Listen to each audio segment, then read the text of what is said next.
মানুষ কই যায় রে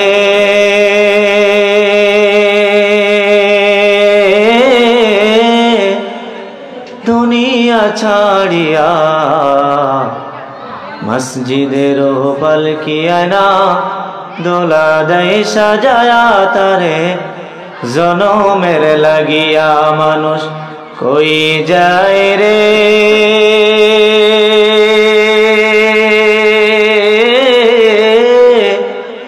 দুনিয়া ছাড়িয়া,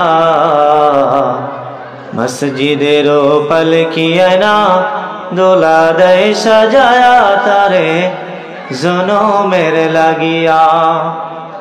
এই বাড়ির লাগিয়া কত করলাম মারামারি, মামলা মোকদ্দমা দিয়া খোয়াইলা রে করি, ঠিক কিনা?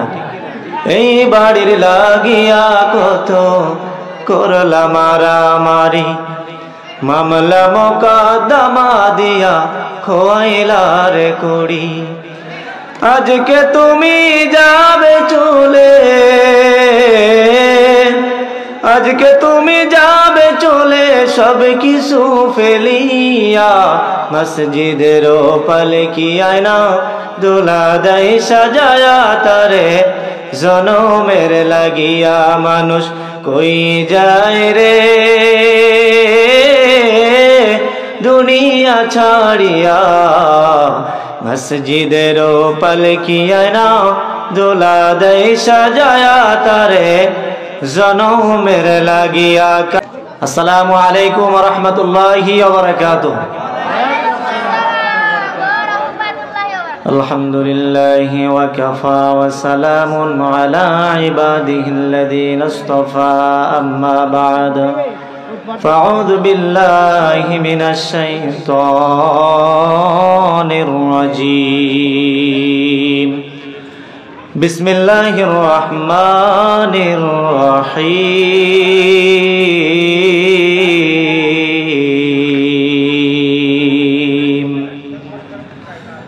কুল্লু নাফসিন বিমা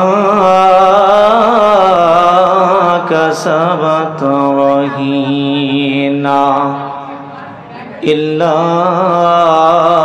আসহাবাল ইয়ামিন ফি জান্নাতি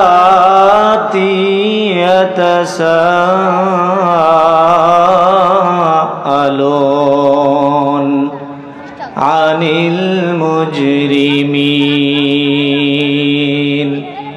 মা সালাকাকুম ফি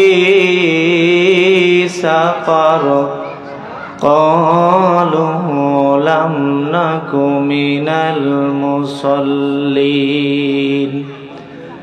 আমানতু বিল্লাহ সাদাকাল্লাহুল আলিয়্যুল আযীম। আন আবি হুরায়রা রাদিয়াল্লাহু তাআলা আনহু ক্বাল قال النبي صلى الله عليه وسلم الدنيا سجن المؤمن وجنة الكافر رواه مسلم। মানুষ কই যায় রে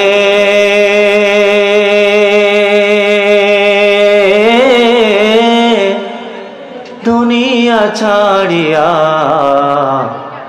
মসজিদের পালকি আনা দোলা দেয় সাজায়া তারে, জনমের লাগিয়া মানুষ কই যায় রে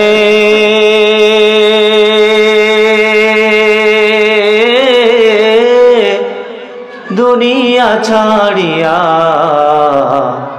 মসজিদের পালকি আনা দোলা দেয় সাজায়া তারে, জনমের লাগিয়া। এই বাড়ির লাগিয়া কত করলাম মারামারি, মামলা মোকদ্দমা দিয়া খোয়াইলা রে করি, ঠিক কিনা? এই বাড়ির লাগিয়া কত করলাম মারামারি, মামলা মোকদ্দমা দিয়া খোয়াইলা রে করি। আজকে তুমি যাবে চলে, আজকে তুমি যাবে চলে সব কিছু ফেলিয়া, মসজিদের পালকি আয়না দোলা দেয় সাজায়া তারে, জনমের লাগিয়া মানুষ কই যায় রে দুনিয়া ছাড়িয়া, মসজিদের পালকি আয়না দোলা দেয় সাজায়া তারে, জনমের লাগিয়া। কালিমা পড়েন লা ইলাহা, জোরে লা ইলাহা। কাফের মুশরিক আস্তে কালেমা পড়ে, মুমিনের আস্তে পড়ে না লা ইলাহা, জোরে লা ইলাহা, লা ইলাহা ইল্লাল্লাহু বলো রে আমার মন, লা ইলাহা ইল্লাল্লাহু বলো রে আমার মন। মৌতের সময় বুঝবি রে মন, মৌতের সময় বুঝবি রে মন, কালিমা পড়ার কতই গুণ, লা ইলাহা বলো রে আমার মন, লা ইলাহা। শেষ গোসলের দিন বুঝবি রে মন, চারে বিঘার কান্দে চড়ে বুঝবি মন, কোরআনের মাহফিলের কতই গুণ, লা ইলাহা বলো রে আমার মন, লা ইলাহা বলো রে আমার মন, লা ইলাহা ইল্লাল্লাহ মুহাম্মাদুর রাসূলুল্লাহ। পোস্টার আছে, ছোট পোস্টার। আলহামদুলিল্লাহ, ঐতিহ্যবাহী যাদবপুর মাদ্রাসা কর্তৃক আয়োজিত 2 দিন ব্যাপী তাফসিরুল কোরআন মাহফিলের প্রথম দিনের সম্মানিত সভাপতি আমার বাম পাশে বসে আছেন শত শত আলেমের উস্তাদ, উস্তাদুল আসাজা। আল্লাহ তাআলা উস্তাদের হায়াতে তাইয়্যিবা সিয়াতে কুল্লিয়া দান করুক, সকলে বলেন আমিন। আজকের মাহফিলের সম্মানিত প্রধান অতিথি প্রিয় বড় ভাই হাফেজ মাওলানা মাসনুন গাজী, মাহফিলের প্রধান বক্তা আমার কলিজার টুকরা বড় ভাই এম হুসাইন সিদ্দিকী কুমিল্লা সহ মঞ্চে যারা বসে আছেন আইম্মায়ে মাসাজিদ, ওলামায়ে ইকরাম, আমার সামনে উপস্থিত আছেন অত্র এলাকার ধর্মপ্রাণ মুসলমান ভাই ও বাবাজিরা, পর্দার আড়ালের মা ও বোনেরা, আইন শৃঙ্খলা বাহিনীর সদস্য ভাইয়েরা যদি থেকে থাকেন, দল মত নির্বিশেষে আমরা যারা কোরআন শুনতে এসেছি সকলের প্রতি আমার আন্তরিক সালাম, আসসালামু আলাইকুম ওয়া রাহমাতুল্লাহি ওয়া বারাকাতুহু। আমরা যারা কোরআন শুনতে আসতে পেরেছি আমরা খুশি না বেজার? যারা খুশি হয়েছি তারা বলতেছি আলহামদুলিল্লাহ। এতগুলো মানুষ, কাইজো লাগলি যে জোর হয়, ছক্কা মারলে যে জোর হয়, গোল হলে যে জোর হয়, তার থেকে আল্লাহর শুকরিয়া কি জোরে হওয়া উচিত না আস্তে হওয়া উচিত? যে আল্লাহ তাআলা সুস্থ মস্তিষ্কে ভালো রেখে আমাদেরকে আজকের এই কোরআনের মাহফিলে আসবার জন্য সুযোগ করে দিয়েছেন, আমরা একটু জোরে সোরে বলবো কি আলহামদুলিল্লাহ? সকলে পড়ি রব্বানা লাকাল হামদ হামদান কাসীরান তাইয়্যিবান মুবারাকান ফি। সকলে পড়ি রব্বি আউযু বিকা মিন হামাযাতিস শায়াতিন ওয়া আউযু বিকা রব্বি আইয়াহদুরুন। আলহামদুলিল্লাহ, আমি ব্যক্তিগতভাবে মাহফিল কর্তৃপক্ষকে ধন্যবাদ জানাই যে আলেম ওলামার মধ্যে আমার মতো নগণ্য একজন মানুষকে কোরআনের কথা বলার জন্য এখানে সুযোগ করে দিয়েছেন। আমি যেন মুক্তাসার সময়ের ভিতরে আপনাদের যুগ উপযোগী, আপনাদের কাজে আসে আপনারা আমল করতে পারেন, আমি নিজেও আমল করতে পারি। কোরআন থেকে হাদিস থেকে এমন কিছু কথা আল্লাহ তাআলা যেন আমাকে বের করে দেয়। সকলে বলেন আমিন। আমি মানুষটা লম্বা, পাঞ্জাবির ঝুলও লম্বা, টুপিও লম্বা, জ্ঞানের ঝুলটা একেবারেই খাটো। তবে আপনারা দোয়া করতে থাকেন, ইনশাআল্লাহ আমরা কিছু আলোচনা করার জন্য চেষ্টা করব। যারা কোরআন শুনে আমলের নিয়তে আল্লাহ খুশি হয়ে তাদের 3টে পুরস্কার দেন। কয়টা? জোরে বলতে হবে। মাহফিল মানে সোনাউল্লাহর মতো শুনলেন আর জুতো পায়ে দিতে দিতে ভুলে গেলেন, এমন মাহফিল যদি সারা জীবন শোনেন এতে কোনো ফায়দা নাই। আল্লাহ বলতেছিলাম আল্লাহ তাআলা কোরআন যারা শুনে তাদেরকে 3টে পুরস্কার দেন। কয়টা? আরো জোরে বলতে হবে। কয়টা? আল্লাহ পাক রব্বুল আলামিনকে যদি আমরা বলি আল্লাহ আপনি 1 নম্বর পুরস্কার কি দিবেন? আল্লাহ বলেন ওয়াইদা কুরিয়াল কুরআনু ফাসতামিউ লাহু ওয়া আনসিতু লাআল্লাকুম তুরহামুন।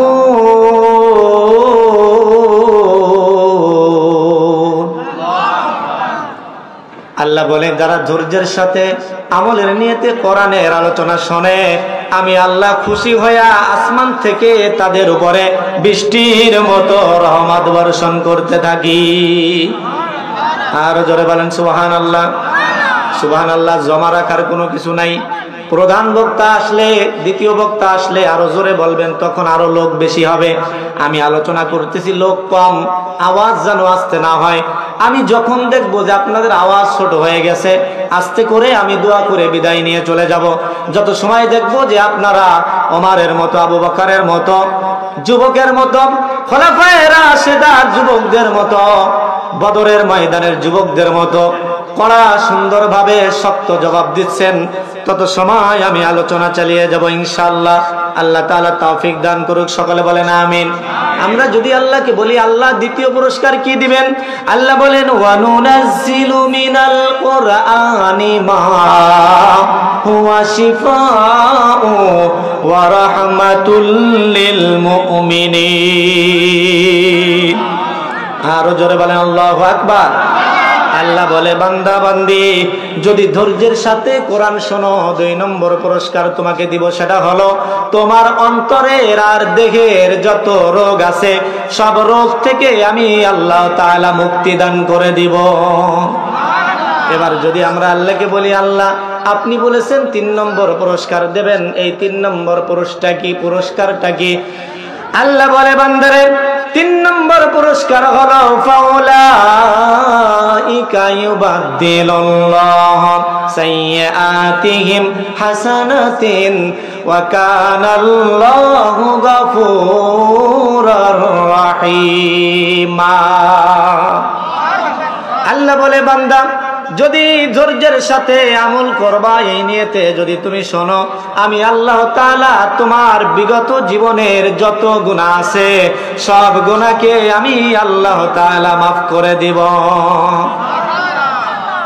শুধু মাফ করে দিব তাই না, আল্লাহ বলে বান্দা গুনাহ তোমার কত আছে, মাফ করার পরে তুমি চিন্তা করতেছো আমার তো বয়স 60 হয়ে গেছে, আমার বয়স 65 হয়ে গেছে, এটা হলো আমার আমলনামা।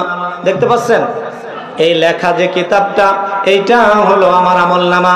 আল্লাহ আমলনামার থেকে গুনাহ আপনি মুছে দিলেন, জান্নাতে যেতে গেলে না জানি কত নেকি লাগে। আল্লাহ আমার আমলনামায় তো কোনো সব নাই, নেকি নাই। আল্লাহ বলে বান্দারে লা তাকনাতু মির রাহমাতিল্লাহ ইন্নাল্লাহা ইয়াগফিরুদ যুনুবা জামিআ ইন্নাহু হুয়াল গফুরুর রাহিম। বান্দারে তুমি যখন মাহফিলে আলোচনা শুনতেছো, খাস তাওবা করেছো, আখেরি মোনাজাত পর্যন্ত আসো, আমি তোমার গুনাহ মাফ করে দিয়েছি। মাফ করে দেওয়ার পরে তোমার আমলনামা এমন সাদা হয়ে গেছে। তোমার আমলনামা যখন সাদা হয়ে গেল, এই খাতার ভিতরে যতগুলা গুনাহ ছিল এই গুনাহগুলাকে আমি আল্লাহ তাআলা নেকি দ্বারা পূরণ করে দিয়েছি। আরো জোরে বলেন সুবহানাল্লাহ। তাহলে সমাজ থেকে অন্যায় আর অপরাধ যদি আমরা দূর করতে চাই, আল্লাহর কোরআন বাদ দিয়া আর কোন মানুষের তৈরি করা মতবাদ দিয়া যদি চেষ্টা করি, কোনোদিন সম্ভব হবে? ভালো করে বোঝায়। আল্লাহ রাসূল সাল্লাল্লাহু আলাইহি ওয়াসাল্লাম 40 বছর মক্কার মানুষের দ্বারে দ্বারে যাইয়া তিনি সুন্দরভাবে মানুষকে বুঝাইতে লাগলেন, দাওয়াত দিলেন। কেউ আসে না, কেউ কথা শোনে না, কেউ পাথর মারে, কেউ আঘাত করে, কেউ কেউ উটের নাড়ি ভুড়ি পিঠের উপরে চাপায়া দেয়, কেউ আঘাত করে, কেউ গালিগালাজ করে, কেউ পাগল বলে, বিভিন্ন রকমের কথা বলতে থাকে। সমাজের মধ্যে অন্যায় অপরাধ আরো বাড়তে থাকে। এমন সময় আল্লাহ তাআলা যেই দিন মুহাম্মাদুর রাসূলুল্লাহ সাল্লাল্লাহু আলাইহি ওয়াসাল্লামের উপরে এই কোরআন নাজিল করে দিলেন, সেই দিন থেকে মাত্র 23 বছরে এমন একটি সোনালী সমাজ নবীজি কোরআন দেয়া উপহার দিয়েছিলেন যে সেই সোনালী সমাজ পৃথিবীতে আর কোনো দিনও আসে নাই। বলেন না সুবহানাল্লাহ। তাহলে সেই রকম সোনালী সমাজ যদি আমরা গড়তে চাই, কোরআন ছাড়া আর অন্য কোনো কিছু দিয়ে সম্ভব নাকি? জোরে বলেন। আমেরিকার একটা সংস্থা আছে, তার নাম হলো RAND, এই র্যান্ড নামের যে সংস্থা আছে, এই সংস্থায় 20,000 কর্মী আছে। 20,000 কর্মীর কাছে 20,000 ল্যাপটপ আছে, কম্পিউটার আছে। এই 20,000 ল্যাপটপ কম্পিউটার দিয়া 20,000 কর্মী খাওয়া ঘুম আর ইস্তেঞ্জা বাদে অন্য যে টাইম থাকে সর্ব সময় তারা এই কম্পিউটারে গবেষণা করতেছে কোন কাজটি করলে এই পৃথিবীর মানচিত্র থেকে মুসলমানের নামটা মুছে ফেলা যায়। জোরে বলেন নাউজুবিল্লাহ। তারা তাদের কাজে প্রায় সফলের দিকে এগোয়ে গেছে। এই সময়, যেই সময় এমন ভাবে ষড়যন্ত্র হচ্ছে মুসলমানদেরকে নিশ্চিহ্ন করে দেওয়ার জন্য, ঠিক সেই সময় আমরা মুসলমানরা, আমরা আলেমরা, ওলামারা, আমরা বিভিন্ন দলে বিভক্ত হয়ে গেছি।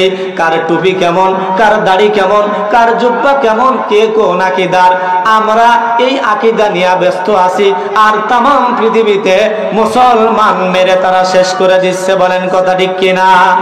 আমি বুঝাতে চাই ভাইরা, যদি আল্লাহ রাসূল সাল্লাল্লাহু আলাইহি ওয়াসাল্লামের হাতে গড়া সেই সোনালী সমাজটা আমরা আবার যদি উপহার দিতে চাই, এক কথায় যদি সমাজ থেকে অন্যায় অপরাধগুলো চিরতরে বিদায় দিতে চায়, আল্লাহর কোরআনের কাছে ছাড়া আর কোনো কিছুর কাছে এসে কি সম্ভব হবে নাকি? বলেন, কোনোদিনও সম্ভব হবে? কোনোদিনও সম্ভব হবে না। তাহলে হারানো সম্মান যদি ফিরিয়ে আনতে হয়, আমাদের সকলকে সমস্ত ভেদাভেদ ভুলে গিয়া, কে কওমি, কে আলিয়া, কে তাবলিগ, কে চরমনাই, কে আট্টুসি, কে সুরেশ্বর, কে চন্দ্রপড়া, এইগুলো দেখার সময় নাই। আমাদের একটাই পরিচয়, আমরা আল্লাহর বান্দা আর নবীর উম্মত। বলেন কথা ঠিক কিনা?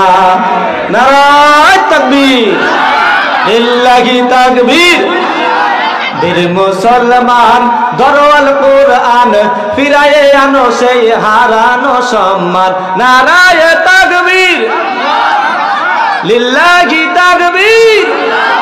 তোলো তাকবীর ধ্বনি ধরায় রাখবার, বীর মুসলমান দরওয়াল কোরআন ফিরায়ে আনো সেই হারানো সম্মান। নারায়ে তাকবীর।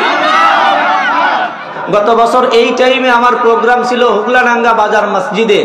ওখানে প্রোগ্রামে গেলে যখন এই তাকবীর দিয়েছি, প্রশাসনের একজন লোক এসে বলতে যে হুজুর সব কবেন, খালি এই তাকবীর দেওয়া যাবে না। বোঝা গেল শয়তান কেন, মানুষ রূপের যারা শয়তান আছে তারাও এই তাকবীরের আওয়াজ সহ্য করতে পারে না। জোরে বলেন কথা ঠিক কিনা? তা আপনারা এই তাকবীর কি বন্ধ হয়ে যাবে না চালু হবে এটা চান? তা চালু হইলে আপনি নিজেই তো বলতে চাচ্ছেন না, একটু জোরে জোরে আওয়াজ দিবেন, লিল্লাহি তাকবীর। যে আওয়াজ শুনে ওরে মুসলমান ভয়ে কাঁপিত কাফের ও বেঈমান, যে আওয়াজ শুনে ওরে মুসলমান ভয়ে কাঁপিত কাফের ও বেঈমান, দাউরে সেই হুঙ্কার নড়াইলে একবার, দাউরে সেই হুঙ্কার যাদবপুরে আবার, পাপ দুনিয়া ভেঙে করো রে চুরমার। নারায়ে তাকবীর, লিল্লাহি তাকবীর। তোলো তাকবীর ধ্বনি ধরায় রাখবার, বীর মুসলমান দরওয়াল কোরআন ফিরায়ে আনো সেই হারানো সম্মান। নারায়ে তাকবীর। যে ঈমান বলে হয়ে বলিয়ান শাসন করেছিল দুনিয়া জাহান যে ঈমান বলেন হয়ে বলিয়ান শাসন করেছিল দুনিয়া জাহান দাউরে সেই হুঙ্কার বাংলাদেশে আবার দাউরে সেই হুঙ্কার নড়াইলে একবার পাপ দুনিয়া ভেঙে করো রে চুরমার নারায়ে তাকবীর লিল্লাহি তাকবীর তোলো তাকবীর ধ্বনি ধরায়া রাখবার বীর মুসলমান ধরওয়াল কোরআন ফিরায়ে আনো সেই হারানো সম্মান নারায়ে তাকবীর আলহামদুলিল্লাহ আলহামদুলিল্লাহ বলেন কেমন লাগছে আপনাদের যুবকরা যে ডিজে পার্টি দিয়ে গান বাদ্য জাগায় তার থেকে তো ভালো হয়েছে ইনশাআল্লাহ এই গজলগুলো আমার নিজের লেখা নিজের গাওয়া আল্লাহ যেন কোরআনের জন্য দ্বীনের জন্য আমার কণ্ঠকে আরো প্রসারিত করে দেন সকলে বলেন আমিন জিকিরের সাথে একটু এই যে ফাঁকা ফাঁকা হয়ে বসছেন না একটু আগায় আসতে হবে লা ইলাহা আগে আসতে হবে লা ইলাহা জোরে লা ইলাহা ও নামাজ রোজা ছাইড়ো না মা বাবাকে ভুইলো না তোমরা নামাজ রোজা ছাইড়ো না মা বাবাকে ভুইলো না জান্নাতবাসী হইতে চাইলে জান্নাতবাসী হইতে চাইলে প্রাণ ভরে করো সাধনা লা ও লা ইলাহা কত সুন্দর মাদিনা আমরা কেমনে যাব জানি না কত সুন্দর মাদিনা কেমনে যাব জানি না যাওয়ার ইচ্ছা আছে না সবার ইনশাআল্লাহ ইচ্ছা আছে না নিয়ত করে রাখেন যদি আপনার নিয়ত সহি থাকে আল্লাহ না নিয়ে আপনার মৃত্যু দেবে না আলহামদুলিল্লাহ বলেন তাহলে গান না কত সুন্দর মাদিনা কেমনে যাব জানি না দয়া করম দয়ার আল্লাহ লাউ গো সোনার মাদিনা লা ইলাহা জোরে লা ইলাহা লা ইলাহা ইল্লাল্লাহ মুহাম্মাদুর রাসূলুল্লাহ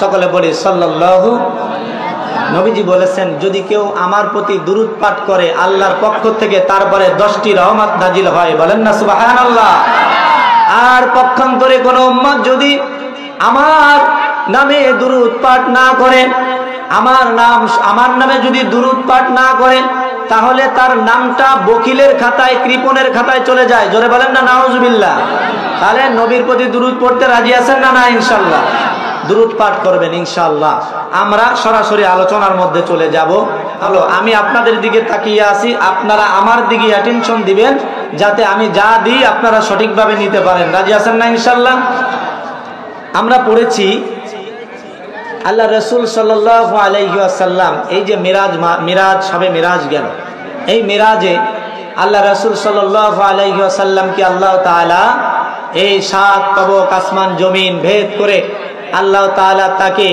আরশে মওলায় তার কাছেই নিয়ে গিয়েছিলেন বলেন না সুবহানাল্লাহ এই রাতে কাফের মুশরিকরা মক্কার তাজা তাজা শক্ত শক্ত কাফেররা তারা আল্লাহ রাসূল সাল্লাল্লাহু আলাইহি ওয়াসাল্লামকে হত্যা করবে বলে মিটিং করতেছে কি করবে বলে হত্যা করবে বলে এমন সময় জিবরাইল আলাইহিস সালাতু ওয়াস সালাম আল্লাহ পাক রব্বুল আলামিন তাকে পাঠিয়ে দিলেন জিবরাইল সাল্লাম নাজিল হলেন তিনি এসে আল্লাহ রাসূল সাল্লাল্লাহু আলাইহি ওয়াসাল্লামকে বললেন হে রাসূল আজকে রাতে আপনি একটু শয়ন কক্ষ বিছানা পরিবর্তন করে ঘুমাবেন বলেন না সুবহানাল্লাহ মক্কায় তখন কাবা ঘরের সব থেকে কাছে যে ঘরটা ছিল সেটা হচ্ছে উম্মে হানির ঘর কার ঘর উম্মে হানির ঘর উম্মে হানির ঘর কিতাবে আসছে যে আল্লাহ তাআলা এত মানুষ রেখে উম্মে হানির ঘরের মধ্যে কেন রাসূলকে নিলেন এই কারণেই নিলেন দুটো কারণ এক নম্বর কারণ হলো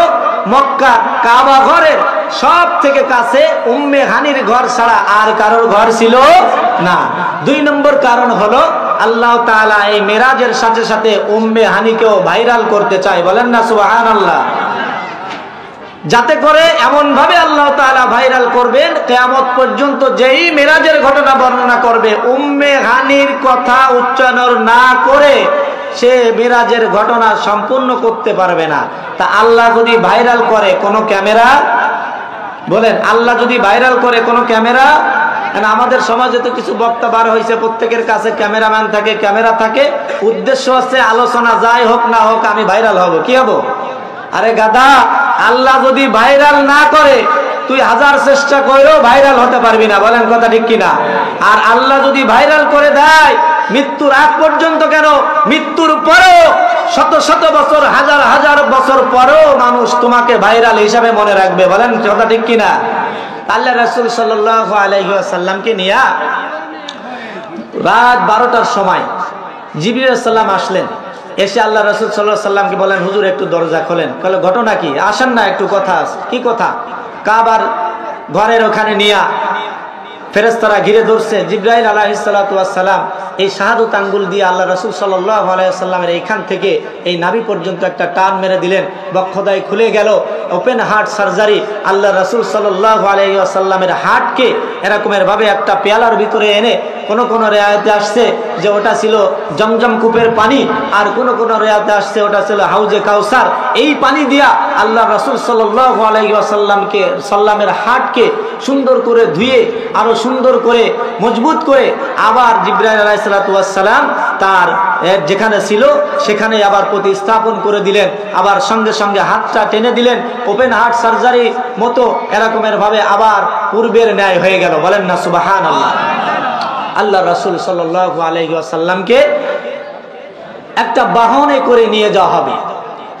এই বাহনে করে নিয়ে যাওয়া গেল বাইতুল মুকদ্দাস। কোথায়? বাইতুল মুকদ্দাস, মসজিদুল আকসা, বাইতুল মুকদ্দাসে নিয়ে গেলেন। সেখানে আল্লাহ রাসূল সাল্লাল্লাহু আলাইহি ওয়াসাল্লাম যে দেখলেন যে লক্ষ লক্ষ তার আগে যে পূর্বে নবী এবং রাসূল ছিল তারা সবাই সেখানে কাতারবদ্ধ করে দাঁড়িয়ে আছে, বলেন না সুবহানাল্লাহ।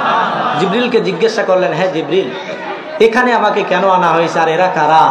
নামাজের কাতারবদ্ধ অবস্থায় কেন দাঁড়িয়ে আছে? জিবরিল বললেন, হে রাসূল, আল্লাহ তাআলা এদেরকে এই জন্যই দাঁড়িয়ে রেখেছে, এরা হবে মুসল্লি আর আপনি হবেন সমস্ত নবী এবং রাসূলগণের ইমাম এবং ফেরেশতাগণের ইমাম। আল্লাহ তাআলা আপনাকে 2 রাকাত নামাজ আপনার ইমামতিতে পড়ানোর জন্য তাদেরকে দাঁড়িয়ে রেখেছেন, বলেন না সুবহানাল্লাহ। তাহলে ইমামতি সবথেকে সম্মানের চাকরি, সবথেকে, যদিও আমার আপনার কাছে দাম নাই, সব থেকে সম্মানের মর্যাদার শ্রেষ্ঠ ওয়ার্ক, শ্রেষ্ঠ প্রফেশন হচ্ছে ইমামতি। শ্রেষ্ঠ প্রফেশন কি? ইমামতি। কিন্তু আপনাদের কারোর কপালে কোনো কিছু লেখা নাই, আপনারা কেউ রাগ করবেন না। আমি জানি না কে কোন মসজিদের সভাপতি, কে কোন মসজিদের সেক্রেটারি। অনেক মসজিদের সভাপতি সেক্রেটারি এমন আছে ইমাম সাহেবের সাথে বাজে ব্যবহার করে, আছে না নাই? ইমাম সাহেবকে ধমক দিয়ে কথা বলে, আছে না নাই? এরকমটা কখনোই করা যাবে না। ইমাম হচ্ছে আপনার নেতা, ইমাম হচ্ছে সম্মানের একটি, আর ইমামের সাথে ভালো আচরণ করতে হবে, ইমামের সাথে কখনো খারাপ আচরণ করা যাবে না। শুক্রবারে শুধু একটু সালাত আদায় করতে আসে, সে সুতির কাপড় মার দিয়ে আসে, কারে কি করবে দিশে পায় না, ঝগড়া হয় বাড়ি বোর সাথে, ওর রাগ জাড়ে আসে মসজিদের ইমামের সাথে, আছে না নাই? আর কোথাও জায়গা পাও না। বুঝাতে চাচ্ছিলাম, মিরাজের ঘটনার সর্বপ্রথম ছিল নামাজ। সর্বপ্রথম কি ছিল? নামাজ। আবার আল্লাহ রাসূল সাল্লাল্লাহু আলাইহি ওয়াসাল্লামকে যখন নিয়ে গেলেন সপ্তম আসমানে আরশে, যখন নিয়ে গেলেন আল্লাহ রাসূল সাল্লাল্লাহু আলাইহি ওয়াসাল্লামের সঙ্গে আল্লাহ তাআলার যে কথাবার্তাগুলো হলো, এই কথার মাধ্যমে যা আদান প্রদান হলো, এর মাঝখানে যা আল্লাহ রাসূলকে আল্লাহ তাআলা উম্মতের জন্য দিয়েছিলেন সেটা হলো নামাজ। সেটা কি কি দিয়েছিলেন? সর্বপ্রথম 50 ওয়াক্ত দিয়েছিলেন। কত ওয়াক্ত? 50 ওয়াক্ত। আস্তে আস্তে পঞ্চম আসমানে হযরত মূসা আলাইহিস সালাতু ওয়াস সালামের সঙ্গে দেখা। বলতে যে এত খুশি মুহাম্মদ মুস্তাফা সাল্লাল্লাহু আলাইহি ওয়াসাল্লাম, আল্লাহ হাদিয়া কি দিয়েছে আপনাকে? বলে 50 ওয়াক্ত নামাজ আমার উম্মতের জন্য দিয়েছে, বলেন না সুবহানাল্লাহ।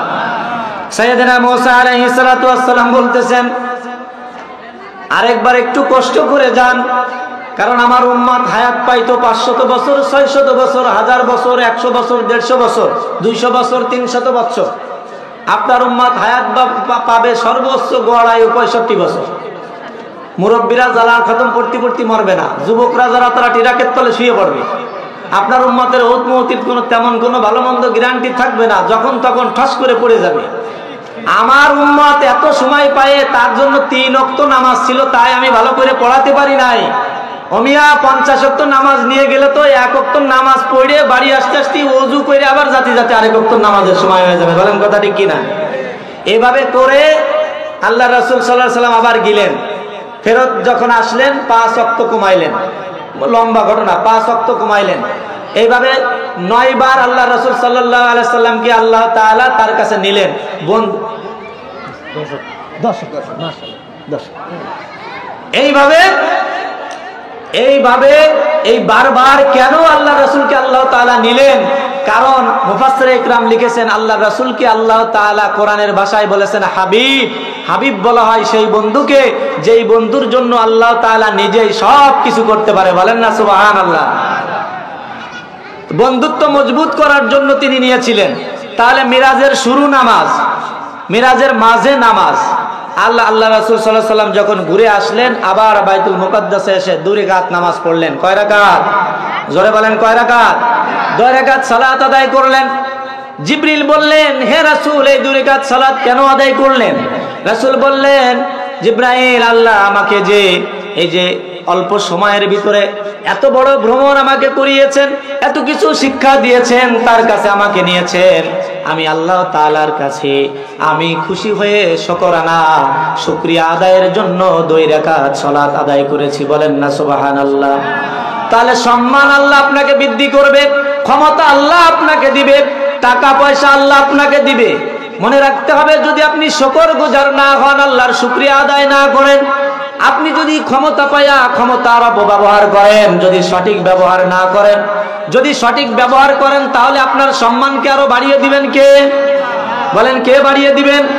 আর যদি আপনি সঠিকভাবে আপনি যদি ক্ষমতার অপব্যয় করেন, আপনি যদি সুযোগ পেলে ইসলামী আন্দোলনের কর্মীদেরকে, যারা কোরআনের আন্দোলন করে, কোরআনের পথে চলে, আলেমদেরকে আপনি নির্যাতন করেন, সুযোগ পেলে যদি আপনি আলেমদেরকে আপনি মামলা দিয়ে বিভিন্ন কায়দায় ধরিয়ে দেন, যে আল্লাহ আপনার সম্মান বৃদ্ধি করে দিয়েছে, সম্মান দিয়ে আল্লাহ তাআলা আপনাকে যেই চেয়ারে উঠিয়েছে, সেই চেয়ার থেকে আল্লাহ তাআলা আবার জুতার মালা গলায় পরিধান করায় নামাতে সময় লাগে না। বলেন কথা ঠিক কিনা?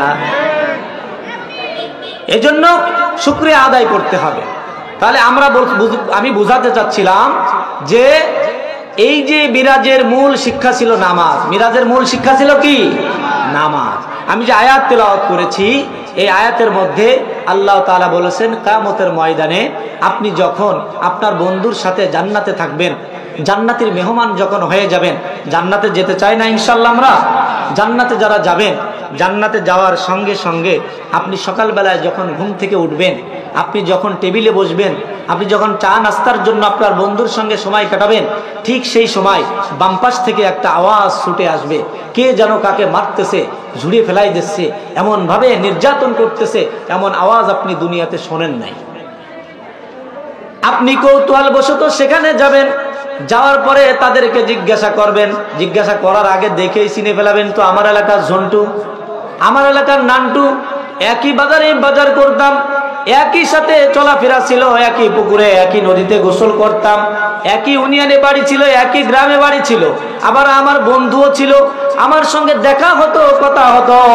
আমি জান্নাতে এসেছি, তুমি কেন জাহান্নামে এসেছো? মা সালাকাকুম ফি সাকার, কেন জাহান্নামের মধ্যে আসছো? ও বলবে, ক্বালু লাম নাকু মিনাল মুসাল্লিন। বলবে, দোস্ত রে, আজান হলে তুমি মসজিদে যাইতা, আর আমি তাসের আড্ডায় বসে থাকতাম। আজান হলে তুমি সালাত আদায়ের জন্য মসজিদের দিকে ধাবিত হইতা, আর আমি দুনিয়াবি কাজ করে যাইতাম। তাহলে জাহান্নামে যাওয়ার 1 নম্বর কারণ হচ্ছে মুসল্লি ছিল না। কি ছিল না?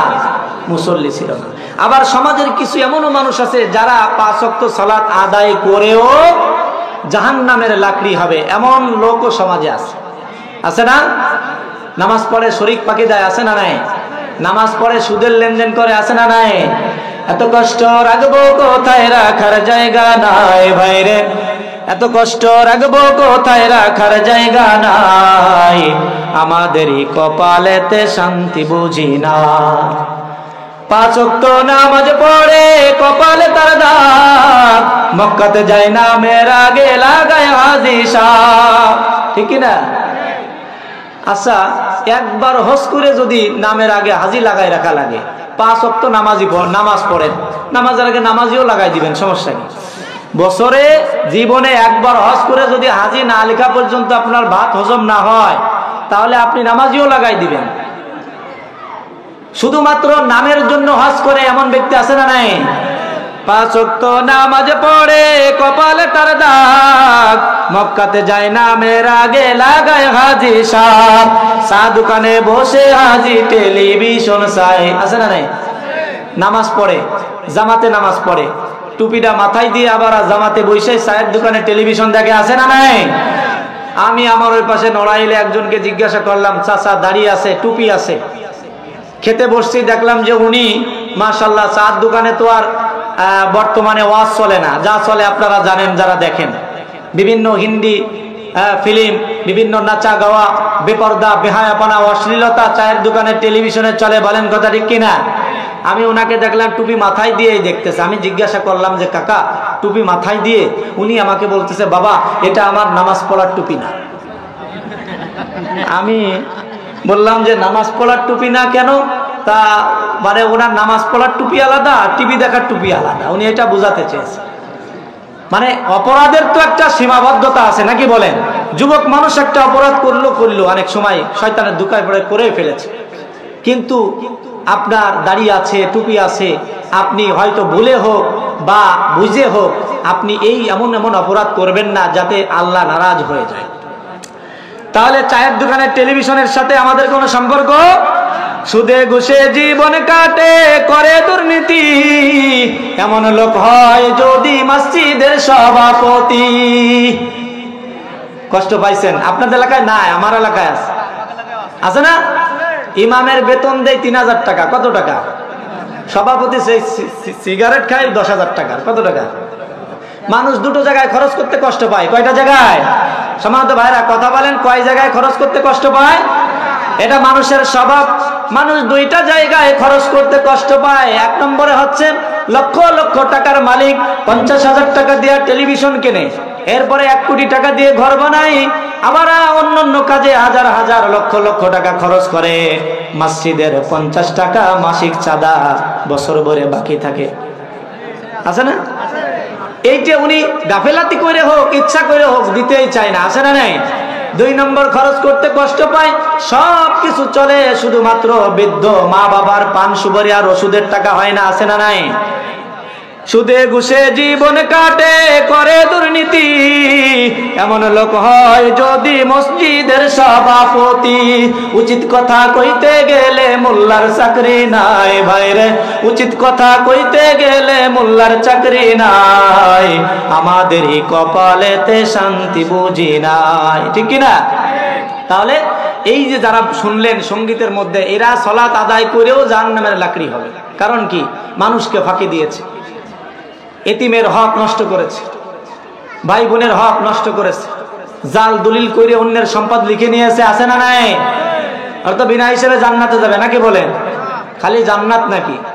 মুহাম্মদুর রাসূলুল্লাহ সাল্লাল্লাহু আলাইহি ওয়াসাল্লামের দুধ মা কে ছিলেন বলেন তো? বলেন। সালিমাতু সাদিয়া বলতেছে মুহাম্মদুর রাসূলুল্লাহ সাল্লাল্লাহু আলাইহি ওয়াসাল্লামকে আমি যতদিন দুগ্ধ পান করাইছি ততদিন 1 স্তনের দুধই পান করেছেন। আমি তিনাকে কোনোদিন আরেকটা স্তনে মুখ দেয়াতে পারি নাই। আমি যখন জোর করে আরেকটি স্থানে মুখ দেয়াতে যাই, জান্নাতি মুহাম্মদুর রাসূলুল্লাহ সাল্লাল্লাহু আলাইহি ওয়াসাল্লাম জান্নাতি চোখ দিয়া আর জান্নাতি ঠোঁট দিয়া আমাকে বিড়বিড় করে বুঝাতে চায়, মা হালিমা, আমি বাদে তোমার আরো একটা সন্তান আছে, সে আমার দুধ ভাই। আমি মুহাম্মদুর রাসূলুল্লাহ এই দুনিয়াতে ভাইয়ের হক নষ্ট করার জন্য আসে নাই, আমি এসেছি এই দুনিয়াতে ভাইয়ের হক প্রতিষ্ঠিত করার জন্য। বলেন সুবহানাল্লাহ। আপনি তো সুবহানাল্লাহ বললেন কাকা, আপনি মসজিদে এসে বলেন কাতা সোজা করেন, কাতা সোজা করা ওয়াজিব। সকালবেলা কোদাল ঘাড়ে করে নিয়ে আরেকজনের বুলাকের জমির আল কাইটে সাবা সাবা করে ফেলাই দেন, আছে না নাই? নাই? আপনি কার হক প্রতিষ্ঠিত করেন? আবার আর নামাজ পড়েন, সালাত আদায় করেন, মনে করেন আমি জান্নাতে না গেলে আর কেউ যাবে না। বলেন কথা ঠিক কিনা? এরকম করা যাবে না সম্মানিত ভাইরা আমার। এজন্য সালাত আদায় করতে হবে। আরেকটি কাজ হলো, সালাতের মধ্যে আমরা কি পড়ি নিজেই জানি না। আজান এখন হবে। সালাতের মধ্যে আমরা কি পড়ি আমরা নিজেই জানি না। একজন না না না, আরো মেহমানরা আছেন, কথা বলবেন, আমি বলি। মাশাআল্লাহ, শুনেন ভাইরা, এদিক খেয়াল করেন। আমরা অনেক সময় আবেগের বসে বলে থাকি সারা রাত চলুক, সারা দিন চলুক, সমস্যা নেই, ফজরের নামাজ না পড়লে কি ক্ষতি হবে নাকি? নাকি বলেন? ক্ষতি হবে না? বোঝেন না এটা আপনারা? সারা রাত এমনও বক্তা আছে 12টা 1টা 1:30টা পর্যন্ত ওয়াজ করে বক্তা নিজেরও নামাজ নাই, এরকমও আছে। হুজুর জানেন আমাদের থেকে ভালো, আরো বেশি, উনি আরো বেশি ভালো জানেন। উনি অনেক জায়গা সফর করেছেন, উনি বাস্তবতা সম্পর্কে অনেক কিছুই জানেন, আপনারাও অনেকেই জানেন সম্মানিত ভাইরা। তাহলে যদি উঠা না যায় তাহলে আর উঠেন না, আমি কিছু সময় একটু কথা বলে এরপরে ইনশাল্লাহ ছেড়ে দিব। তাহলে সালাতের মধ্যে আমরা সালাতের অর্থ জানি না। কি জানি না? অর্থ জানি না। এই না জানার কারণে একটা ক্ষতি হয়, জানেন কি? আপনি মনে করেন যে ও কি আরবিতে করছে, ইংরেজিতে করছে, নাকি গদবাদা কোনো মন্ত্র না কি, আপনি ভালো করে বোঝেন না। আপনার ভিতরে যদি অর্থ আসতো, আলহামদুলিল্লাহি রাব্বিল আলামিন, সমস্ত প্রশংসার মালিক কে? আর রহমানির রহিম, এই যে তিনি অসীম ও দয়ালু, মালিক ইয়াউমিদ্দিন, যিনি বিচার দিবসের মালিক। ইয়্যাকা না'বুদু ওয়া ইয়্যাকা নাস্তাঈন, আমরা কেবলমাত্র তার ইবাদত করি, তারও সাহায্য চাই। এই অর্থগুলা যদি আপনার জানা থাকতো, এই অর্থগুলা যদি আপনার জানা থাকতো, তাহলে নামাজে দাঁড়িয়ে কখনো এই চিন্তা আসতো না যে ঘেরে কয়খান ফিট লাগবে, কালকে কয়টা জোন লাগবে, কয়টা টাকা লাগবে, এই চিন্তা ধারা নামাজের মধ্যে ঢুকতো না। অর্থ তো দূরের কথা, নামাজের সাধারণ যে মাসলা মাসাইল বা যে দোয়াগুলো আছে তাই তো জানে না, আছে না? এইগুলো নামাজ কাজে না লাগার একটা কারণ। নামাজ পড়ে দায় সারা নামাজ, সবার আগে সবার পরে মসজিদে যায়, আবার সবার আগে মসজিদ থেকে বেরোয় আসে, আসে না? নাই। সিজদা দেয়, সিজদা দেয় ঠোকরের মতো, মোরগের ঠোকরের মতো, মানে দেয় সামি আল্লাহ হু হু কয়ে সোজা হয়ে আর দাঁড়ানোর সময় নাই, কোটি কোটি রুকুতি চলে যায়। আবার আত্মায়াতুতে যদি ইমাম সাহেবের একটু দেরি হয়, তাহলে এবার বলে হুজুর আমার কখন হয়ে গেছে, আপনি এখনো বসে আছেন আত্মায়াতুতে, কেন এগুলো কেন করেন, কিসের জন্য করেন? বোঝেন না? আল্লাহ রাসূল বলেছেন সিজদা যখন দিবে তখন মনে করবে এই যেন আল্লাহ পাক রব্বুল আলামিনের পাও মুবারকের উপরে কপাল রেখে দিলাম। বলেন না সুবহানাল্লাহ? আপনি তো বিচারকের সামনে যায় এমন আচরণ করেন না, মার্ডার কেসের আসামি আপনি যায় জজ সাহেবের কাছে, আপনি যেহেতু ওইখানে আপনি অস্বাভাবিক কোনো আচরণ করেন না, আপনি সোজা হয়ে দাঁড়িয়ে থাকেন, আপনি ভীত সংশ্লিষ্ট হয়ে দাঁড়িয়ে থাকেন, কিন্তু আল্লাহ যেখানে আপনার সঙ্গে আল্লাহর দেদার হচ্ছে, মেরাজ হচ্ছে, সেখানে এসে আপনি, এটাও শয়তানের একটা চক্রান্ত। কারণ কি জানেন? শয়তান তো আপনার শিরা উপশিরায় ঢুকতে পারে, শয়তান আপনার শিরা উপশিরায় ঢুকতে পারে। ওযু দেখবেন কোনো সময় যায় না, ঠিক ওযু করে যাই নামাজে দাঁড়াইছেন, সেই মনে হয় আর ওযু বোধহয় থাকলো না। এটা কিন্তু শয়তানের চক্রান্ত। আরেকটা আছে, গা গোতরে অন্য কোনো সময় চুলকায় না, ঠিক যেই নামাজে দাঁড়াইছি সেই মনে আছে পিঠে পেটে বুকে চুলকায়, আর মনে আছে জায়গা কোনোতে বাকি নাই, এরকম মনে হয়, নাকি বলেন? এটা শয়তানের ধোঁকা। এই জন্য মশাই কামড় দিলে তো ওরে বাবা নামাজ ছেড়ে দিয়ে কোন ভাবে দৌড়াবে তার ঠিক নাই। এই নামাজের ভিতরে আমাদের ঐকান্তিকতা নাই। হযরতে তালহা রাদিয়াল্লাহু তাআলা আনহু নামাজে দাঁড়িয়েছেন, মাঝখানে ওনার বাচ্চাকে একটা সাপে, বিষধর সাপে করার জন্য পেঁচায় ফেলছে। ওনার স্ত্রী কান্নাকাটি করে তারপরে এলাকার লোকজন এসে সাপ থেকে তাকে রক্ষা করছে আল্লাহ তাআলার রহমত। নামাজ শেষ হওয়ার পরে তালহা রাদিয়াল্লাহু তাআলা আনহু বলতেছেন, আমার প্রাণের স্ত্রী, নামাজের ভিতরে কেমন একটি আওয়াজ আসলো যেন। তা বলতেছে, আপনি কেমন আওয়াজ বলতেছেন? মানে সন্তানকে সাপে ধরছে, আপনি কেমন নামাজ পড়েন যে টের পাইলেন না? তা উনি বলতেছেন, আমার স্ত্রী নামাজের মধ্যে যদি সন্তানকে সাপে ধরে, আমাকে মশাই ধরে, বা এলাকায় কোথায় কি হচ্ছে না হচ্ছে এই চিন্তা আর এই ফিকির, হ্যাঁ, এইগুলা যদি আমার মনের মধ্যে আসে, ওই নামাজ আর নামাজ থাকে না। তাহলে নামাজের মধ্যে আমাদের ঐকান্তিকতা নাই, খুশু খুজুর অভাব। 2 নম্বর হচ্ছে হালাল খাবারের অভাব। কিসের অভাব? যে কোনো ইবাদত কবুল হওয়ার জন্য দুইটা শর্ত। কয়টা শর্ত? ঈমান আনার পরে কবুল হওয়ার জন্য, ইবাদত কবুল হওয়ার জন্য দুইটা শর্ত। কয়টা শর্ত? একটা হচ্ছে দৈহিক পবিত্রতা, আরেকটা আছে মানসিক পবিত্রতা।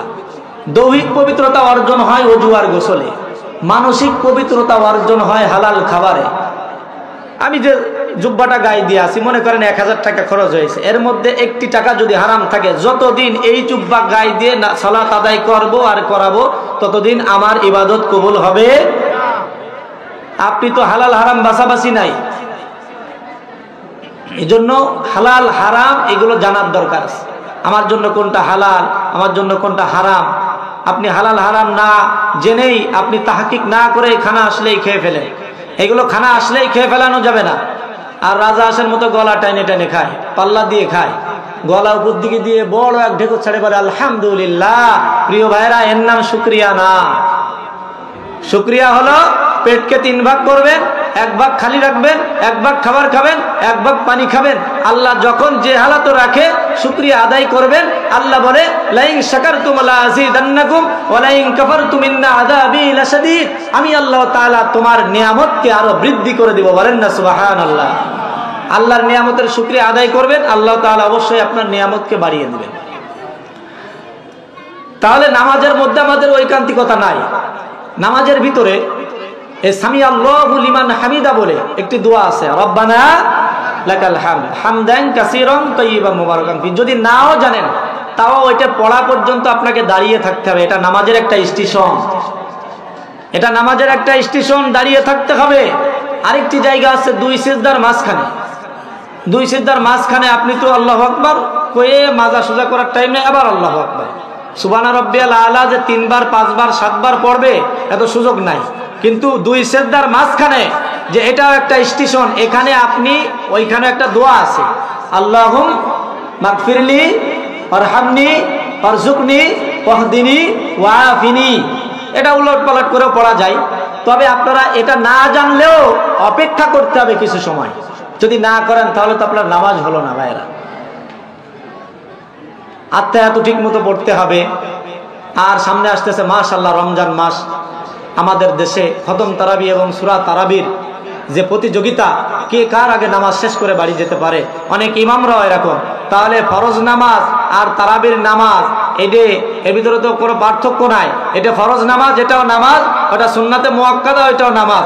এখানে আপনি সুন্দর করে তেলাওয়াত করলেন, 2 রাকাত নামাজে 5 মিনিট লাগলো, ওখানে আপনি এমন ভাবে তেলাওয়াত করলেন 2 মিনিটের ভিতরে 5 রাকাত শেষ হয়ে গেল। আছে না নাই?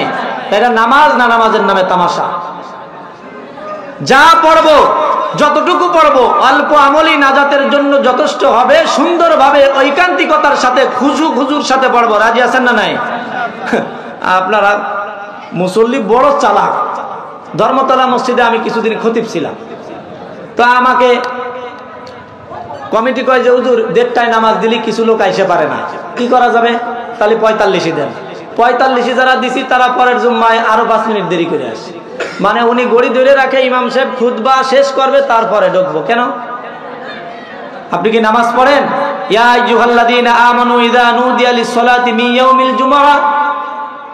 জুমার নামাজের যখন আজান হয় তখন দুনিয়ার সম্পূর্ণ কাজ তোমার জন্য হারাম, তুমি মসজিদের দিকে ধাবিত হও। আর আপনি কুদাল কুপাতেই থাকেন, কাজ করতেই থাকেন, ঘড়ি ধরে রাখেন কখন এই যে খুতবা দিবে, তখন যায় 1 রাকাত পালি পালাম, না পালি নাই, এরপরে জিলাপি নিয়ে বাড়ি চলে আসলাম। কেন ভাই? এগুলোর নাম নামাজ না, এগুলো নামাজের নামে তামাশা। প্রকৃত মুসল্লি যে সে সঠিক সময়ে আজান, প্রতিকূল অবস্থা কি অনুকূল অবস্থা, ঝড় হচ্ছে বৃষ্টি হচ্ছে, এগুলো দেখা দেখি নাই, সে মসজিদে হাজির হয়ে যায়। বলেন কথা ঠিক কিনা? শীতের রাত্রে আপনি মসজিদে উপস্থিত হতে পারেন না। শীতের রাত্রে আপনি মসজিদে উপস্থিত হতে পারেন না। যুবক মানুষ, তাগড়া জোয়ান, আপনাকে শীতে ধরে রাখে, লেপের নিচে শুয়ে থাকেন, আপনি আসতে পারেন না। কিন্তু একজন মুরব্বী 60 বছর 64 বছর বয়স, উনি আস্তে আস্তে টুকটুক করে মসজিদে চলে আসে। মসজিদে চলে আসে উনি ওনার দেহের বলে না, মসজিদে আসে উনি ওনার ইমানের বলে। বলেন কথা ঠিক কিনা? আর আপনি আসতে পারেন না, ইমানের কমজোরিতা, আপনার ভিতরে ইমানের দুর্বলতা আছে, যার কারণে আপনি আল্লাহর ইবাদত করার জন্য মসজিদে আসতে পারেন না। বলেন কথা ঠিক কিনা? বলেন আল্লাহু আকবার, জোরে আল্লাহু আকবার, আল্লাহু আকবার, আল্লাহু, জোরে আল্লাহু আকবার। ওই নামেতে কি যে জাদু, জপলে লাগে মিষ্টি মধু, মিঠাই তৃষ্ণা নিয়ে নামের সুধা পারাবার। আল্লাহু, আল্লাহু আকবার, আল্লাহু আকবার। মুমিন বান্দার ঘরে ঘরে লই যে ওই নাম শ্রদ্ধা ভরে, মুমিন বান্দার ঘরে ঘরে লই যে ওই নাম শ্রদ্ধা ভরে। ওই নামেরই মধুর সুধায়, ওই নামেরই মধুর সুধায় জীবন হব পার। আল্লাহু, আল্লাহু আকবার। মধ্যরাতের আধার ঠেলে ভাষায় যে বান্দা চোখের জলে, মধ্যরাতের আধার ঠেলে ভাষায় যে বান্দা চোখের জলে। তাহাজ্জুদের সময় শুনি, তাহাজ্জুদের সময় শুনি জিকির ওয়াজগার। আল্লাহু, আল্লাহু আকবার, আল্লাহু আকবার, আল্লাহু আকবার, আল্লাহু আকবার। মসজিদের ওই মিনার হতে মুয়াজ্জিনের সুকণ্ঠেতে আল্লাহু আকবার,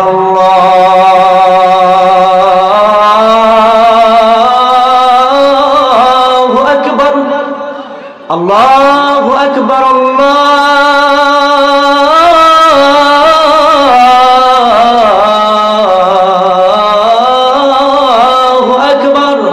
মসজিদের ওই মিনার হতে মুয়াজ্জিনের সুকণ্ঠেতে একটা ধ্বনি ভেসে আসে, একটা ধ্বনি ভেসে আসে কানেতে সবার। আল্লাহু, আল্লাহু আকবার, আল্লাহু আকবার, আল্লাহু আকবার, আল্লাহু আকবার, আল্লাহু আকবার। আল্লাহ, মা বোনেরা আছে তো ইনশাআল্লাহ নাকি? আছে? ওনাদের জন্য প্যান্ডেল আছে? আচ্ছা, মাশাআল্লাহ। মেয়েদের ব্যাপারে কিছু কথা বলা উচিত নাকি? বলেন উচিত না?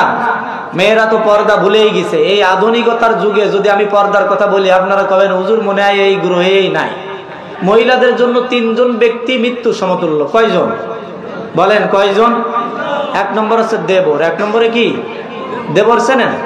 আমাদের এলাকায় তো দেবরে যদি দেবরে ভাত না কাটে দিয়ে পর্যন্ত সংসার টেকে না, নাকি বলেন? কিন্তু মৃত্যু সমতুল্য। এরপরে কে? ননদের জামাই। ননদের জামাই চেনেন? এরপরে দুলোভাই।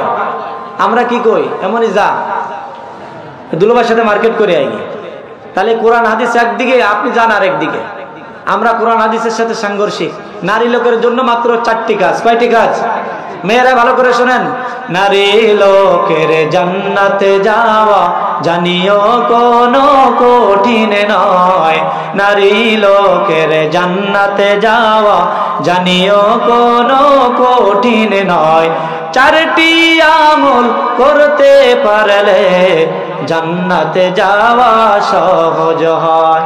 নামাজ রোজা স্বামীর খেদমত, নামাজ রোজা স্বামীর খেদমত, পর্দার হেফাজত করা চায়। এই 4 রতন করলে যতন পুলসিরতে হব পার। বলেন না সুবহানাল্লাহ? মায়েরা, বাবাজিরা যারা আছেন লিখে নিয়ে যাবেন। 4টি কাজ: নামাজ, রোজা, স্বামীর খেদমত। 4 নম্বরে হলো পর্দা। 1 নম্বরে নামাজ। মহিলারা নামাজ পড়তে চায় না, পড়ে দিন গুনে। আজকে বুধবার, বৃহস্পতিবার, শুক্রবারের থেকে একেবারে কাঁচা ধোয়া করে সেই দিনের থেকে কায়দা মতো নামাজ পড়বো, আল্লাহরে বুলোই দেবো, নামাজ পড়ে সামনে সবে বরাত আসতেছে, সারা রাত নামাজ পড়বো, সমস্যা। কিন্তু না, কি করে? ফজর, জোহর, আসর। ফজর পড়ে কাজে বেড়ে, জোহর, আসর, মাগরিব 3 ওয়াক্ত একসাথে পড়ে। কিন্তু না, মহিলাদের জন্য আওয়াল ওয়াক্তে নামাজ আদায় করে নিতে হবে। তাদের জন্য বাংলাদেশে কোনো জামাতের ব্যবস্থা নাই। এই জন্য আপনারা কি করবেন, যখনই আজান হবে সাথে সাথে আপনি সঙ্গে সঙ্গে আগে সালাত আদায় করবেন। রোজার ব্যাপারে মা বোনদের কোনো কথা বলা লাগে না, কারণ রাগ হলি সেহরি ইফতারিও করা লাগে না, রোজা একভাবে রাখে, তাই না? রোজার ব্যাপারে আর নফল রোজা ইনশাল্লাহ চলতে থাকে, রোজার ব্যাপারে নাই। 3 নম্বরে রোজা ইনশাল্লাহ তারা রাখে, আলহামদুলিল্লাহ। 4 নম্বর আছে স্বামী, 3 নম্বরে স্বামীর খেদমত। কার? স্বামীর খেদমত। এই আলোচনা করলে মহিলারা কয় হুজুর খালি আমাকে কথা কন কেন? পুরুষরা তো আমাদের যে মারা যখন শুরু করে কুদালের ডাইট নাকি, কুদালের আসার ছাড়া পিট হয় না, তালাক দেওয়া শুরু করলে কয় তুই তালাক, তোরে তালাক, তোর মামুকে তালাক, ভাইকেও তালাক দিয়ে দেয়, আছে না নাই? আর এই তালাক নিয়ে একটা ব্যবসা শুরু হয়েছে, সেটা আছে তালাক দেওয়ার পরে কয় কি যে হিলা দিতে হবে, বলেন নাউজুবিল্লাহ। হিলা দেওয়া মানে কি? এটা তো ভাগ্যের চক্রে যদি আপনার তার আরেকজনের সাথে বিয়ে হয়, তারপরে সে যদি ওই ইত্তেফাকের মাধ্যমে, ভাগ্যের মাধ্যমে, তকদিরের মাধ্যমে আল্লাহ তাআলা যদি তার পক্ষ থেকে সে যদি মারা যায় বা সে ছেড়ে দেয়, তারপর আপনি নিতে পারবেন। এই যখন খুশি তখন স্ত্রীর তালাক দেন না, যখন খুশি আপনি তালাক দিতে পারবেন না। নারীর ইজ্জতকে প্রতিষ্ঠিত করার জন্য এই তালাক সিস্টেম চালু করা হয়েছে, আর আপনি যখন একটু তরকারিতে নুন নিতে আপনি তালাক দিয়ে দিলেন, কি সুন্দর কথা। আপনার একটু সামান্য কাজের দেরি হয়েছে, আপনি তালাক দিয়ে দিলেন। ন, এরকম করা যাবে না। আর পিটানোর সময় ধরবেন কি কুদালের ডাক। শুধুমাত্র আপনার বাড়িতে খাওয়ার পড়ার জন্য একটা মেয়ে আসে না, শুধুমাত্র খাওয়ার পড়ার জন্য একটা মেয়ে আসে না, সে তার মা বাবাকে ভুলে আপনার এখানে থাকে, তাকে তার ব্যাপারে আপনার দায়িত্বশীল হইতে হবে। স্ত্রীকে মারা যাবে 3টে কারণে, 4টে কারণে। কয়টা কারণে? 4টে কারণে। যদি নামাজ না পড়ে, যদি রোজা না করে, যদি স্বামীর সৎ কাজের আনুগত্য না করে, ঠিক আছে, যদি আপনার পিতামাতার খেদমত না করে, মারতে পারবেন। মারার জন্য কি হবে? লাঠি, কোনো বড় লাঠি হবে না, কুদালের আষাঢ় হবে না, কোনো কিছু না। 1 বিঘত কতটুক? হাদিসের পরিভাষায় বলে 1 বিঘত কতটুক? 1 বিঘাত লাঠি হবে। এই মাসলা আবার বাড়ানো যাবে না যে হুজুর মাসলা ঠিক আছে, শুধু সুবিধার্থে একটু আমি পিলাস দিয়ে ধরিস, এটাও হবে না, পিলাস দিয়ে ধরা যাবে না। আমি হিসাব করে দেখেছি এই অর্ধেক লাঠি দিয়ে যদি আপনি সারাদিনে কাউকে মারেন তা তার ব্যথা লাগবে না। এটাই তো ইসলামের সৌন্দর্য, বলেন না সুবহানাল্লাহ। মা বোনদের সমস্যা, মা বোনেরা বউ শাশুড়ির যুদ্ধ, এই যুদ্ধই পুরো দেশটা, পরিবারটা শেষ হয়ে যাচ্ছে, বলেন কথা ঠিক কিনা? বউ শাশুড়ির যুদ্ধ, ভারতীয় চ্যানেল দেখে দেখে এরপরে আমল করে করে মা বোনেরা একদম সংসারটাকে ধ্বংস করে ফেলাইছে। আরেকটা আছে পরকীয়ার তার, পরকীয়ার তার জুড়ে দিয়ে একদম দেশটা, সমাজটা, পরিবারটাকে একদম নষ্ট করে ফেলাইছে। আমার মায়েরা, পরকীয়ার যে শাস্তি, কঠিন শাস্তি, বিনা হিসাবে কিন্তু আপনি জাহান্নামী হবেন। আল্লাহ তাআলা দুনিয়াতে আপনার জন্য শাস্তির ব্যবস্থা রেখে দিয়েছেন, ময়দানে হাসরেও আপনার জন্য শাস্তির ব্যবস্থা আছে, কবরও আপনার জন্য শাস্তির ব্যবস্থা আছে। বউ শাশুড়ির যুদ্ধ, শাশুড়িদের একটা সমস্যা, সেটা হলো শাশুড়িরা যদি নিজের মেয়ের পেটে ব্যথা করে তাহলে বলে কি যে এখনই কুইন্সে নিতে হবে, মারাত্মক বড় ধরনের সমস্যা। বৌমার পেটে ব্যথা হলে কয় কি যে নাটক করতিস, আছে না? এই যে সবাই সবার হয়ে যেতে হবে। আপনি বৌমা, আপনি আপনার শ্বশুর শাশুড়িকে যদি খাইতে না দেন, আপনি যদি তাদেরকে খাবার না দেন, আপনি ভাত গিলে ফেলাইছেন, ওই ভাত গলাতে কেটে নিয়ে আসবে আপনার বৌমা। কর্ম যেমন ফল তেমন, বিশ্বাস না হয় করিয়া দেখো, বেহেশত আছে দোজখ আছে, না মানো তো মরিয়া দেখো। ঠিক না? কর্ম যেমন করবেন ফল তেমনই পাবেন। আপনার সৃষ্টিকর্তা আল্লাহ তাআলা প্রকৃতির মাধ্যমে 5 বছর পরে হোক, 10 বছর পরে হোক, আল্লাহ তাআলা বিচার করে থাকেন। এজন্য স্বামীর পিতামাতাকে আপনার পিতামাতার মতো জানতে হবে, স্বামী আপনার শ্বশুর শাশুড়িকে আপনার পিতামাতার মতোই জানতে হবে। এই কাজগুলো আপনারা করবেন, স্বামীর খেদমত করবেন। 4 নম্বর আছে পর্দা। 4 নম্বরে কি? সবাই বলেন। মা বোনদের 4 নম্বর আছে পর্দা। এই পর্দার ব্যাপারে আমরা গাফেল। আমি দেখতে পারছি আসলেও বাজারে যে পরিমাণ আড্ডা, যে পরিমাণ মানে ঢুকারই কায়দা নাই, একটা মানুষ ঢুকবে এমন কোনো পরিবেশ নাই। এই যে বেপর্দা, আমরা অনেক সময় মনে করি যে বোরকা পরলেই মনে হয় পর্দা, কিন্তু না। আপনি বোরকা পরার পরে যদি ওই বোরকা দেখে যদি কেউ বলে যে না ফাইন দেখা যাচ্ছে, ওই বোরকা পরেও আপনি বেপর্দা। বোঝা গেছে? বোরকা পরেও আপনি বেপর্দা। বোরকার পরে যদি বোঝা যায় যে ওর ভিতরে কে, 80 বছরের বুড়ি না 16-18 বছরের যুবতী, এটা যদি বোঝা যায়, এই বোরকা পরেও আপনি বেপর্দা। বোরকা যদি কালো কালার বাদে অন্য কোনো কালার হয়, তারপরেও আপনি ওটা বেপর্দা। বোরকা পরে মুড়ি প্যাঁচ দিয়ে বেরোনোর পরে আপনি বডি স্প্রে করে বেরোইছেন, এখানে আপনি যত ভালো করে এই পর্দা করেন না কেন, এখানে আপনি বেপর্দা। আর সমাজের একটা নিয়ম আছে, কোনো জায়গায় পর্দা না করলেও খালি হুজুরের সামনে পর্দা করতে হবে। ডোন্ট মাইন্ড, একটা কথা বলবো, হুজুর আছে আমার এই কথা বলা ঠিক হবে না, একটা কথা বলে এই কথাটা বলে শেষ করে দেবো, বলবো ইনশাল্লাহ। অনুমতি দিচ্ছেন তো আপনারা? মাইন্ড করা যাবে না, আপনাদের বোঝানোর জন্য বলতেছি। আমাদের এলাকায় অনেক মানুষ, মারা পুরুষরা সবাই নদীতে গোসল করে। কিসে গোসল করে? নদীতে গোসল করে। আপনাদের এলাকায়ও আছে, নদী আছে, গোসল করার ব্যবস্থা আছে। তো একজন মা, তার একটা 7-8 বছরের মেয়ে আছে। এই মেয়েকে বলতেছে, মারে আমি নদীতে গোসল করতে নামতেছি, পুরুষ মানুষ আসলে আমাকে বললো, আমি পর্দা করি। কিছু সময় পরে একজন পুরুষ আসতেছে, মেয়ে বলতেছে, মা পুরুষ মানুষ আসতেছে। মা পর্দা করে উঠে এসে দেখে যে চুরি ফিতে আলা। বলতেছে, আরে এ তো চুরি ফিতে আলা, এ না, অন্য কেউ আসলি কোষ বলো কথা। কিছু সময় পরে আবার আরেকজন আসছে। মেয়ে আসার পরে বলতেছে, ও দুধ আলা। আরেকজন কিডা? ফেরি আলা। আরেকজন কিডা? এই মানে যে আসে সেই পরিচিত। কিছু সময় পরে মসজিদের ইমাম সাহেব এসেছে।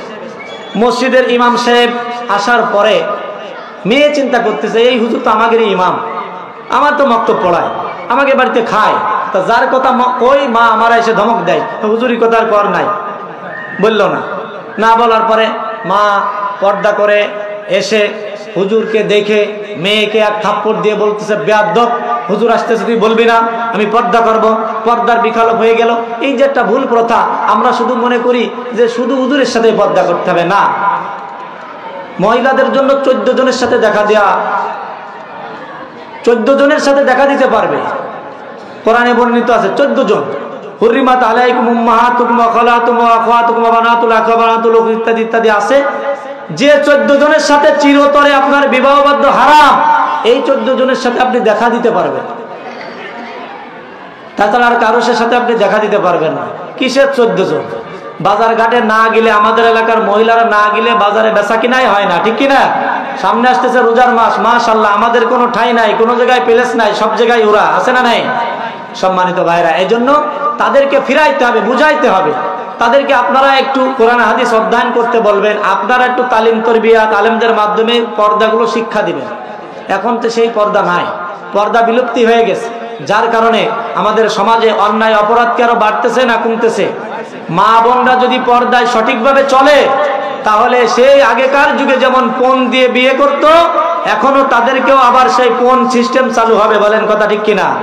আর যত বেপর্দা, যত খোলামেলা চলবে, তত ডিসকভার আর পালসার সিসির বাড়ানো লাগবে, বুঝেন নাই?